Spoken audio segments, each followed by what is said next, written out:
Joliba FM, votre nouvelle radio urbaine.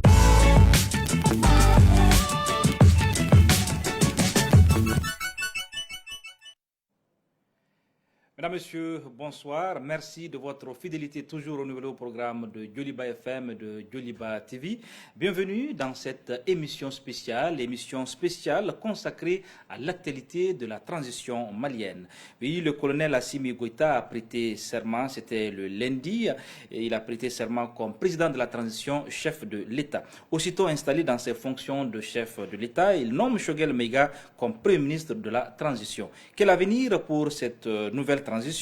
Le duo Assimi-Choguel est-il un mariage de raison? Quelles doivent être les priorités du futur gouvernement? Des questions que nous allons aborder avec notre invité, Maître Cheikh Oumar Konaré. Maître Cheikh Oumar Konaré, bonsoir. Bonsoir. Maître, merci d'être sur ce plateau. Je rappelle à nos auditeurs et ceux qui nous regardent que vous êtes brillant avocat et un homme aujourd'hui dont les analyses font pratiquement autorité dans l'espace public malien. Merci d'être là, maître. Merci beaucoup. Nous comptons sur vous, sur votre disponibilité et pour débattre des sujets brillants par rapport à l'actualité. Déjà, maître Cheikh Oumar Konaré, le président Assimi Goïta a prêté serment, on l'a tous suivi. Qu'est-ce qu'on peut retenir de son discours de prestation de serment? Je salue tous vos auditeurs. Ce que j'ai remarqué, c'est que ce serment a été prêté dans un contexte de forte pression. La pression vient surtout du front international, qui n'a pas du tout apprécié que Bandaou et Mokhtar Wane, les anciens dirigeants, soient déposés par un coup d'État. La communauté internationale s'inquiète de la tenue des engagements internationaux du Mali. La communauté internationale s'inquiète aussi du respect des délais prévus pour la transition. Il ne reste que 9 mois officiellement. La communauté internationale s'inquiète aussi, surtout de cet accord d'Alger dont tout le Mali est en train de se méfier. Et donc, la pression est maximale pour que les autorités de transition ne changent pas de politique. Parce que c'est cette politique-là qui arrange la communauté internationale. Donc, il fallait, avant même que le nouveau président puisse s'installer, le mettre sous pression de manière qu'il prenne des engagements solennels envers la communauté internationale. Et je crois que pour apaiser la communauté internationale, le nouveau président a effectivement réitéré les engagements pris dès le départ par les autorités de transition. Maintenant, je me demande s'il pourra tous les respecter. Une chose est de promettre, une autre est de tenir les engagements réitérés. Oui, mais comment vous comprenez, il a fait un coup de force, mais pratiquement on a vu que c'était un silence pratiquement radio de la classe politique dans son ensemble. Qu'est-ce qui explique cela? Ce qui explique cela, c'est que ceux qui étaient là, Bandaou et son premier ministre Mokhtar Wane, ne se sont pas adossés au peuple.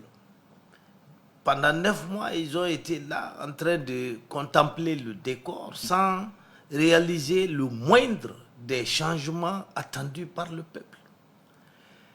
Aucune visite à l'intérieur du pays. Personne ne les connaît. Ils sont là dans les petits bureaux en train de concocter des choses bureaucratiques. Alors, c'est pour cette raison que le peuple ruait dans les brancards, que le peuple était déçu. Et donc, quand ils sont tombés, ils n'ont pas eu de peuple, de soutien populaire. C'était prévisible parce que les attentes du peuple étaient déçues et tout le monde était là en train de regarder, sans savoir où on va, sans savoir quelle direction prendre, sans compter sur rien. La déception était totale, la morosité du climat politique était totale. Maintenant, quand ils ont été arrêtés, certains ont hommes politiques ont émis quelques critiques, mais tout le monde est en train, en réalité, de se battre pour ce qu'on appelle l'inclusivité. L'inclusivité, c'est pour qu'on ne mange pas sans les autres. Okay. Mais en réalité, c'est ça. Maître, vous êtes un avocat, vous êtes aussi un défenseur de la démocratie. Mais comment comprenez-vous que dans ce pays où il y a beaucoup d'intellectuels, c'est quand même un coup de force, mais les gens se couchent pratiquement, on refuse de condamner le coup de force. Oui, mais à quoi ça sert? Vous êtes dans un pays d'intellectuels, certes, mais vous êtes aussi dans un pays de pauvres. Les gens cherchent à manger. Et condamner là, ça conduit tout droit à la famine. C'est pourquoi personne ne condamne. Tout le monde cherche au contraire à se mettre le pied dans l'étrier. Tout le monde veut venir autour de la marmite nationale. Donc c'est une marmite pour vous, c'est une marmite nationale. Mais bien entendu. Ah bon? L'État, c'est ça, en Afrique. Si vous n'avez pas compris ça, vous ne comprendrez jamais rien à la politique africaine. On parle de démocratie, mais en réalité, il n'y a pas de démocratie. Ce qu'il y a, c'est qu'il y a un pouvoir, qu'il soit élu ou qu'il ne soit pas élu. C'est ce pouvoir qui pourvoit aux besoins de tous. Et ceux qui ne sont pas avec ce pouvoir-là meurent de faim. Alors donc, la politique, dans un tel contexte, consiste à tout faire, à se frayer un chemin vers la marmite. C'est ça la politique en Afrique, c'est ça la démocratie en Afrique. Et une fois que vous avez un maximum de personnes autour de la marmite, les bruits du dehors là se taisent. ATT l'a bien compris. C'est pourquoi il a pratiqué la politique du consensus. Et cette politique du consensus a fait que il n'y a pas eu beaucoup de contestations sous son régime et on a quand même vu les résultats. Ça lui a permis de bâtir beaucoup de choses. Mais si vous raisonnez en termes occidentaux, dire que j'ai été élu, et je travaille avec mes seuls amis, etc. Mais cette marmite-là, c'est pour qui? C'est pour les politiques seulement ou bien c'est... Comment on doit comprendre qui doivent manger dans cette grande marmite-là? Les politiques et assimilés. Et assimilés. Maître Cheikh Omar Konaré, on a vu les premières heures du 18 août, Assimi Goïta un peu timide, effacé, mais de plus en plus, on a l'impression que il commence à sortir un peu de sa timidité, il prend confiance. Qu'est-ce qui peut expliquer ça? Il gagne en confiance. Avant, il était vice-président. Aujourd'hui, il est président. C'est lui le chef. Quand on est chef, on prend un peu une autre dimension. Okay. Est-ce que vous pensez qu'aujourd'hui, Assimi Goïta est vraiment l'homme qui peut... l'homme de la situation, comme on dit, dans le contexte actuel? Je souhaite qu'il devienne l'homme de la situation. Quelqu'un qui a fait 2 coups d'État n'est quand même pas n'importe qui. Je pense qu'avec le fait qu'il ne parle pas beaucoup constitue chez lui un atout, dans la mesure où personne ne sait. En réalité, quand est-ce qu'il va changer de musique? Alors tout le monde fait attention. Moi je crois que par principe on ne peut pas exclure la possibilité qu'un militaire puisse bien faire. Dans l'histoire du monde, les militaires ont beaucoup apporté à leur patrie. Souvenez-vous que les révolutionnaires français en 1789, après avoir tué le roi, étaient là en train de faire du brouhaha seulement, tous les jours des procès, tous les jours en train d'exécuter quelqu'un. Ils étaient là quand Napoléon, un général, est venu tous les ramasser lors du coup d'État du 18 Brumaire pour créer l'Empire. Créer l'Empire. Et la France doit beaucoup à Napoléon. Et la France est retombée dans ses vieux travers politiques sous la 4e République jusqu'à ce que les Allemands viennent les cueillir. Et il a fallu un autre général. De Gaulle. Qui est même pratiquement votre référence. De Gaulle, pour les sortir de cette ornière. Paul Kagame, c'est un militaire. Donc, Dans l'histoire du monde, les militaires ont souvent bien fait. Sankara, Thomas c'était un Sankara, militaire. Les militaires ont souvent bien fait. Rawlings, Et moi, je conseille à Assimi Goïta de prendre le chemin de ces illustres dévanciers. De faire en sorte que, sans craindre l'Occident, sans craindre les critiques, en âme et conscience, il puisse impulser des réformes susceptibles de sortir le Mali du gouffre où il a été mis par les politiciens. Cela signifie bien entendu qu'il ait la capacité d'accepter les suggestions et les critiques. Cela suppose qu'il garde son sang-froid. Cela suppose également, n'est-ce pas, qu'il s'inspire des exemples venus du monde entier. Qu'il n'ait aucune espèce de complexe. Ce sont les complexes démocratiques, religieux et autres là qui nous ont mis dans ce bourbier. Okay. Voilà. Il a choisi comme Premier ministre Choguel Maïga du M5 RFP, Choguel Maïga que vous connaissez bien. Est-ce que vous pensez qu'il a eu un très bon Premier ministre? Moi, je crois que Choguel, que je connais depuis 25 ans, échouera difficilement. C'est un homme que je connais, un excellent travailleur, un gros travailleur, qui est au bureau à 7h30, qui ne descend que quand tout est évacué. C'est un homme d'une très grande capacité d'écoute, d'une très grande intelligence et un rassembleur. En ce sens que, avec Alinou Diallo, Choguel est l'un des rares hommes politiques capables de vous écouter, d'écouter vos critiques sans s'offusquer, sans vous prendre pour un ennemi. C'est quelqu'un qui sait aussi relativiser les flatteries. Et donc, c'était extrêmement méthodique et extrêmement constant et courageux. Moi, je n'ai pas de qualificatif suffisant pour qualifier cet homme-là, tellement je crois en ses capacités. Je ne suis pas un griot, et je ne suis pas habitué, comment on appelle ça, à flatter quelqu'un. Mais je crois que si Choguel ne parvient pas à redresser la barque, personne n'y parviendra. C'est un homme de dossier aussi. C'est un homme de dossier, c'est un homme intelligent et c'est un visionnaire. Oui, okay. Et il n'a peur de personne. Et surtout pas de ceux qu'on considère comme nos maîtres occidentaux. Okay, donc c'est un homme décomplexé qui arrive à la primature. Exactement. Okay, donc aujourd'hui avec le M5 RFP, vous pensez qu'il peut rassembler, que Choguel peut rassembler? Il le fera. Il a compris qu'on ne peut pas gouverner seul dans ce pays. Okay. Tous ceux qui l'ont tenté ont échoué. Il parle de transition de rupture et par l'exemple. Transition de rupture et par l'exemple. Et puis il dit, nous allons donner l'exemple dans tous les domaines. La transition de rupture se comprend. Et pendant un an, donc pendant plusieurs mois, le M5 a combattu le régime d'Ibeka en soulignant ce qu'il appelle les errements de ce régime. Le M5 a souligné beaucoup d'erreurs dans la conduite des affaires publiques. Il y a beaucoup de dossiers que le M5 a pointés.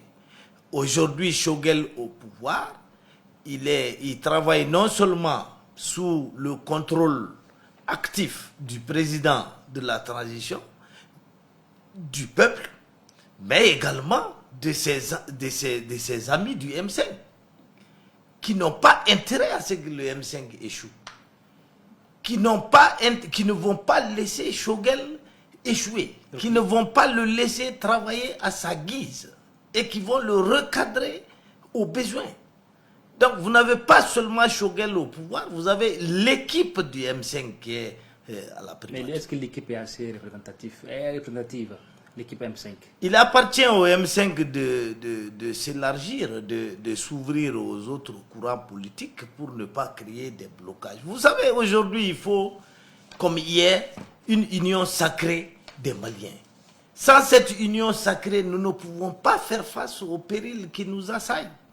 L'insécurité, la pauvreté, les doléances syndicales, les pressions internationales. Vous savez, tout est coupé aujourd'hui. Toutes les aides sont coupées.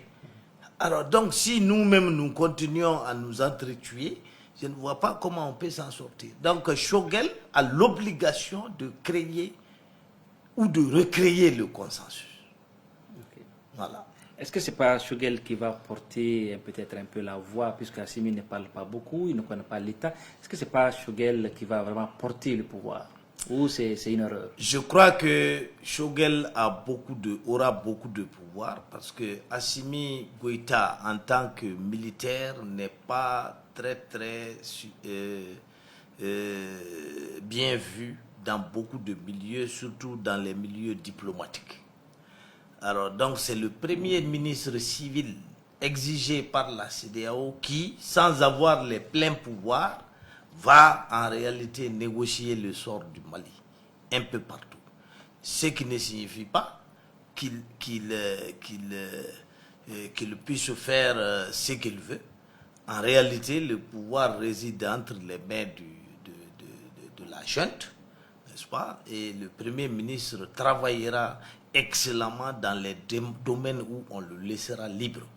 Par exemple, le ministère de la Défense, le ministère de la Sécurité, ces domaines-là relèvent en réalité du président de la transition. Je ne crois pas que Choguel aura les coudées franches dans ces domaines-là. Mais pour tout le reste, vraiment, c'est à lui aussi de se frayer un chemin. C'est à lui de forcer la mesure de manière que le pays puisse sentir qu'un nouveau pouvoir est là. Oui, pour toujours parler de Choguel, est-ce que ce n'est pas un clin d'œil du destin? Est-ce que c'est pas il est à la station prématoriale, est-ce que ça n'ouvre pas un boulevard s'il travaille bien, peut-être pour Koulouba dans les années à venir? Il a 63 ans, je précise. Non, je crois qu'il ne faut pas spéculer. Aujourd'hui, Choguel est là. Et c'est la récompense d'un combat. Sinon, il n'a pas le parti le plus structuré ni le plus grand au niveau du FSD, encore moins au niveau du M5. Les gens l'ont choisi parce que tout le monde l'a vu constant, sous l'orage, en train de combattre et le régime Ibeka et la junte pendant une année. Alors, donc, il a été récompensé pour cela parce qu'il est le porte-voix du M5. Je crois qu'il a suffisamment à faire avec les problèmes actuels du pays. Et d'ailleurs, la charte de la transition ne permet ni au président ni au premier ministre de transition de se porter candidat. Et la CEDEAO a tenu à ce que le président et le premier ministre réitèrent cet engagement de ne pas se porter candidat aux élections qui vont terminer la transition. Donc moi je crois que pas pour cette transition, je peux être dans l'avenir. Oui, mais ça, personne n'est Dieu. On peut même ne pas avoir été président ou premier ministre de la transition et gagner une élection après.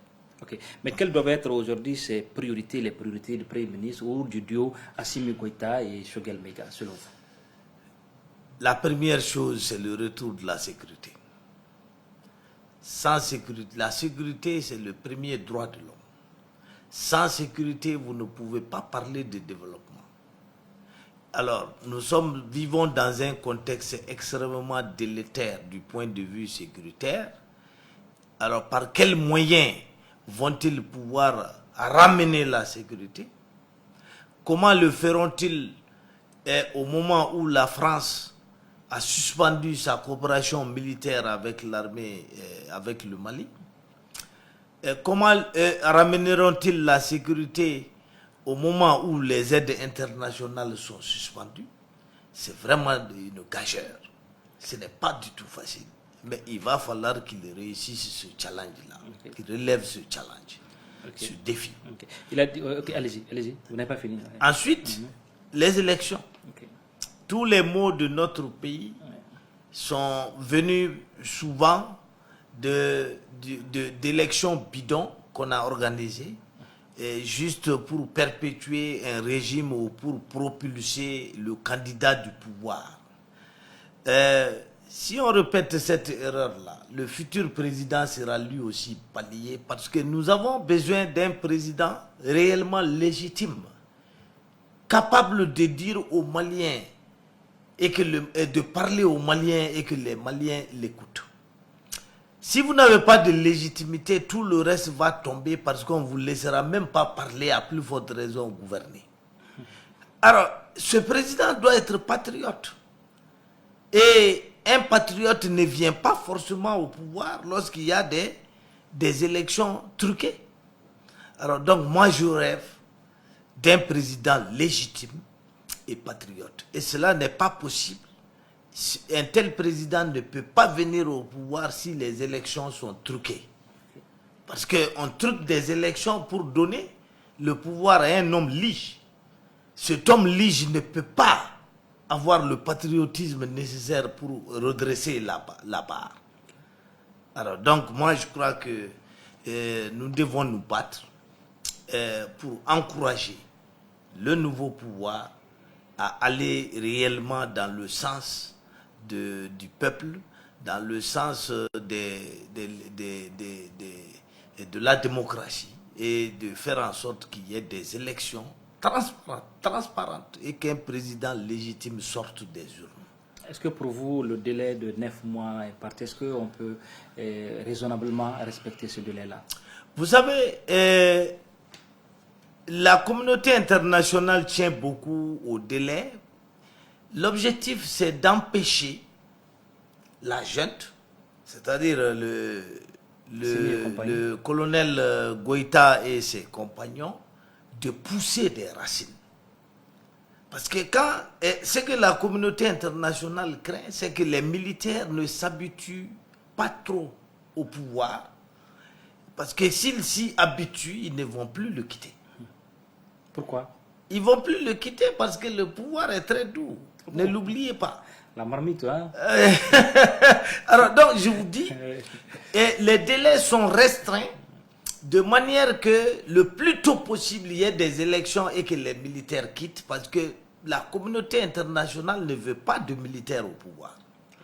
Mais honnêtement, dans notre cas, je ne crois pas que les 9 mois vont suffire pour organiser de bonnes élections. Je ne le crois pas. Alors il est tout à fait envisageable que le pouvoir vers la fin demande une rallonge de 3 mois ou de 6 mois. Okay. Mais certainement pas plus. Pas plus, ok. Non. Parce que si on force sur le délai, si on ne veut pas terminer la transition, il y aura d'autres sanctions de la communauté internationale. Donc pour vous, on doit quand même finir, on doit sortir un moment de la transition. Absolument. Voilà. Absolument. Mais ce cycle de coup d'État, est-ce que faire pour ne plus se retrouver dans ce cirque infernal de coup d'État? Que faire? Les coups d'État sont la sanction de la mauvaise gouvernance. Tant qu'il y aura mauvaise gouvernance, il y aura coup d'État. Et je vais vous dire, si le président est légitime, c'est-à-dire si le président est élu réellement par les Maliens. Le cas a été élu, 77%. Non, je ne souhaite pas particulariser le débat. Okay. Je souhaite qu'on parle sans nommer des gens. Ok. Alors, si un président est réellement légitime, il est très difficile de le renverser. C'est pour ça d'ailleurs que les putschistes, ou ceux qui aspirent à commettre des putschs, profitent toujours des troubles sociaux, des troubles politiques. Parce que dans ces périodes de troubles, la légitimité du président est contestée. Mais un président réellement légitime, si vous le renversez, vous aurez tout le monde dans la rue. Regardez un peu en Birmanie. Aung San Suu Kyi a été renversé par l'armée. Une armée qui a l'habitude de perpétrer des coups d'État et de diriger le pays. Mais aujourd'hui, l'armée n'arrive pas à gouverner. Oui. Parce que la bonne dame est très très légitime et supportée par le peuple. Mais pourquoi le peuple va supporter le dirigeant? Pourquoi? La légitimité est une denrée qu'il faut entretenir. La légitimité ne peut se perpétuer que par la bonne gouvernance. Il faut que le peuple se sente concerné par ce que les dirigeants font. il ne suffit pas d'être élu avec un large score. Il faut que ce score populaire s'élargisse toujours pendant votre gouvernement. Alors, si par une mauvaise gouvernance vous rompez avec l'amour populaire, vous pouvez être renversé à tout moment sans aucune conséquence pour vous, sans aucune conséquence populaire, parce que le peuple en réalité est dépité de votre gouvernance. Ça, c'est un premier aspect. Un second aspect, c'est que on devrait pouvoir faire des réformes de manière que l'armée soit beaucoup plus républicaine. Mais ça demande du temps. Ça demande également que l'armée soit totalement mise dans les conditions. Ça demande que les règles démocratiques soient suffisamment ancrées au sein de la population par, comment on appelle ça, une meilleure formation politique de la population. Ça demande aussi que le pays se développe, parce que plus un pays est développé et plus un pays est lettré, plus il est difficile de commettre un push dans ce pays-là. C'est pourquoi les pushs ont beaucoup diminué en Europe. Okay. Parce qu'on a éduqué la population, on lui a inculqué une culture démocratique et la population est suffisamment riche pour ne pas servir de bétail électoral, pour ne pas vendre sa voix à 1000 francs ou 2000 francs. Okay. Voilà. D'accord. Revenons maintenant à la transition. Choguel Maïga, le Premier ministre, dit que le gouvernement sera formé probablement ce dimanche. Pour vous, à quoi doit-on ressembler ce futur gouvernement, le visage de ce futur gouvernement? Je crois que tout le monde a insisté sur le caractère inclusif de la transition.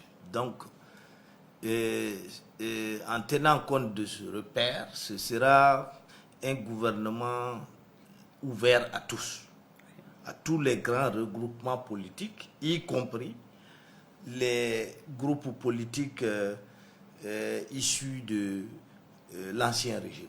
Okay. Ce sera un gouvernement, je l'espère, de personnalités ayant une bonne réputation. Parce que quand on parle de transition, de rupture, il s'agit de faire en sorte que ceux qui vont être mis à la tête de l'État, au sein du gouvernement, puissent inspirer confiance aux populations. Mais pas des ministres ramassés au bord du goudron ou des gens que personne ne connaît, de prétendus technocrates qui n'ont jamais fait leur preuve nulle part.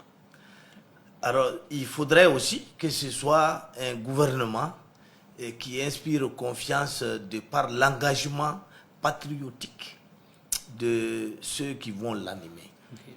C'est un gouvernement de ce genre que j'imagine, mais j'attends de voir. Okay. Et maintenant, parlons peut-être de cette actualité. Emmanuel Macron qui décide de retirer la force Barkhane dans le Sahel. Pour vous, c'est une bonne information ou bien c'est juste de la communication? Moi, je veux vous dire, la France n'a aucun intérêt à quitter le Sahel. La France a intérêt militairement à rester au Sahel. Et même quand la France va quitter éventuellement le Mali, elle va masser ses troupes là où elles ont déjà leur base principale, c'est-à-dire au Tchad. La France ne peut pas quitter.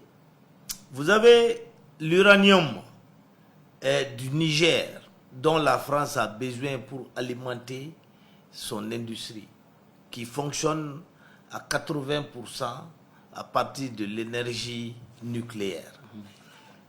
Quitter le Niger, laisser le Sahel revient à laisser cette mine d'énergie à la merci de puissances rivales comme la Chine ou la Russie. La France ne peut pas se le permettre parce que l'uranium ne court pas les rues. Ensuite, vous avez tous ces pays qui entourent le Mali, la Côte d'Ivoire, le Sénégal, qui sont des bastions français. Si la France abandonne le Mali et quitte le Sahel, eh bien le Mali sera submergé de hordes terroristes qui vont se diriger aussi vers la Côte d'Ivoire, vers le Sénégal. Et autant le Mali a échoué jusqu'à présent à contenir ces hordes-là, autant le Sénégal et la Côte d'Ivoire ne pourront pas les contenir. Et une fois que les terroristes auront étendu leur domination à la fois sur le Mali, le Sénégal, la Côte d'Ivoire, qu'est-ce qui reste? Ils iront en France. Et vous avez également la question des migrations. Ces migrations, ces migrants qui quittent le Sahel pour l'Europe doivent être absolument arrêtés par les Européens pour que leur économie ne puisse pas s'effondrer sous le poids des migrations. Il faut des accords avec les pays du Sahel. Et pour qu'il y ait des accords, il faut que ces pays existent. Alors donc moi je crois que la France va multiplier les menaces. Elle va multiplier les avertissements, mais elle ne quittera jamais le Sahel. Elle ne quittera jamais le Sahel. Non. Est-ce que cette opération Barkhane, si on doit faire le bilan, est-ce que c'est un bilan positif? Est-ce qu'il est élogieux? Est-ce qu'il n'est pas bon? Est-ce qu'il est mitigé? Et vous savez, Barkhane a pour effet, de par ses frappes ciblées, de par ses patrouilles et autres, a pour effet d'empêcher la constitution de groupes massifs terroristes. Les terroristes sont obligés d'agir de manière isolée, de manière épisodique. Mais s'il n'y avait pas Barkhane, vous auriez eu par exemple des camps terroristes et un peu partout sur le territoire. Mais aujourd'hui, ces terroristes-là se terrent dans les montagnes, etc. et se regroupent de manière épisodique pour mener des opérations coup de poing. Ça, c'est un premier effet positif de Barkhane. Mais Barkhane n'arrive pas à faire ce que les Maliens attendent d'elle, c'est-à-dire éradiquer le terrorisme. Je ne sais pas pourquoi elle ne parvient pas à le faire, mais je fais le parallèle avec les forces de l'OTAN et les forces américaines en Afghanistan. Après 20 ans, elles n'ont pas pu éradiquer le terrorisme. Et donc, j'en déduis que les forces occidentales ne peuvent pas vaincre le terrorisme. C'est donc une maladie durable qui est là pour des décennies. Et donc, si nous ne voulons pas que les Occidentaux restent chez nous pendant des décennies, c'est à nous de nous débrouiller. Il faut que nous créions nos propres forces. Il faut que nous quittions la mentalité d'assister. Il faut que nous jetions nos forces armées sur le terrain. Et il faut rehausser le niveau du commandement et ne pas laisser la guerre aux seuls lieutenants ou aux adjudants. Les généraux, les colonels, les lieutenants-colonels, les commandants doivent aller sur le terrain. Sinon, nous allons rester là, éternellement assistés, et nous ne nous débarrasserons jamais des forces internationales. Okay. La réalisation me signale qu'il nous reste pratiquement 1 minute pour conclure cette émission. Maître Cheikh Oumar Konaré, si vous avez un dernier mot par rapport aux enjeux de cette transition, et quel serait ce dernier mot? Moi, je termine mon propos par un vœu. Je souhaite que cette transition dote enfin le Mali d'institutions solides, comme Rawlings a pu doter le Ghana d'institutions solides qui résistent jusqu'à présent et qui font du Ghana une référence démocratique en Afrique. Je souhaite qu'à l'issue de cette transition, personne ne puisse contester l'élection du président, du futur président. Je souhaite que cette transition inspire les hommes politiques et les oriente enfin vers l'intérêt général. Parce que c'est la recherche de l'intérêt particulier, l'intérêt personnel qui a détruit ce pays. Si les Maliens se tournaient enfin vers la recherche de l'intérêt général, il n'y aurait plus une telle crise au Mali. Je termine en disant que personne n'a envie de mourir. Si nous pensons que les forces internationales sont là pour mourir à notre place, nous nous trompons lourdement. Il appartient aux Maliens, à tous, de se lever, de faire barrage au terrorisme pour qu'enfin notre pays ait la paix. Si nous pensons que sans l'amunissement, sans Barkhane, nous allons mourir, eh bien, nous n'allons jamais quitter cette domination esclavagiste que l'Occident fait peser sur nous. Nous devons tous nous lever pour faire barrage au terrorisme. Ce sont là les derniers mots de Maître Cheikh Oumar Konaré, avocat qui est notre invité. Maître, merci d'être là pour cette émission. Et mesdames, messieurs, c'est la fin de cette émission spéciale consacrée à l'actualité de la transition malienne. Merci de l'avoir suivi. Et merci à la réalisation. Merci aussi à l'équipe de rédaction pour la conduite de cette édition spéciale. Au revoir et à la prochaine pour notre numéro sur la transition malienne. Joliba FM, votre nouvelle radio urbaine.